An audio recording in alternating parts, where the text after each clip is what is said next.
50 ஆண்டுகளுக்கு பிறகு நாசா மீண்டும் மனிதர்களை சந்திரனுக்கு அனுப்பும் மிஷன் வெற்றிகரமா லான்ச் ஆகியிருக்கு.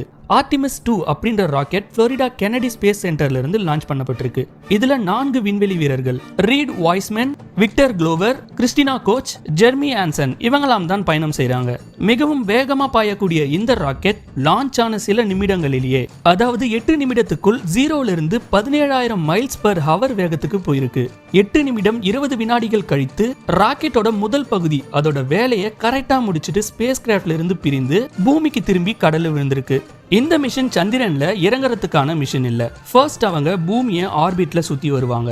அங்க அவங்க முக்கியமா செய்ய போகிற வேலை, ஃபர்ஸ்ட் ஸ்பேஸ் கிராஃப்ட் ஓரியன்ல இருக்க எல்லா சிஸ்டம்ஸும் வேலை செய்யுதான்னு செக் பண்ணுவாங்க. செகண்ட் கம்யூனிகேஷன் டெஸ்ட், நாசாவோட பேச சிக்னல் கிளியரா இருக்கான்னு வெரிஃபை பண்ணுவாங்க. Third manual control practice, space கிராஃப்டை கையால ஓட்டி பார்க்க முடியுமான்னு டெஸ்ட் பண்ணுவாங்க. Fourth safety check. இதெல்லாம் கரெக்டா முடிஞ்சதுக்கு பிறகு அவங்களோட நெக்ஸ்ட் ஸ்டெப் மூணுக்கு போக மெயின் இன்ஜினை பர்ன் பண்ணுவாங்க. டிரான்ஸ் லூனார் இன்ஜெக்ஷன், அதாவது பூமியை சுத்திட்டு இருக்க ஸ்பேஸ் கிராஃப்டை சந்திரனை நோக்கி அனுப்புற ஒரு முக்கியமான இன்ஜினை ஃபயர் பண்ணுவாங்க. அதுதான் டிரான்ஸ் லூனார் இன்ஜெக்ஷன்.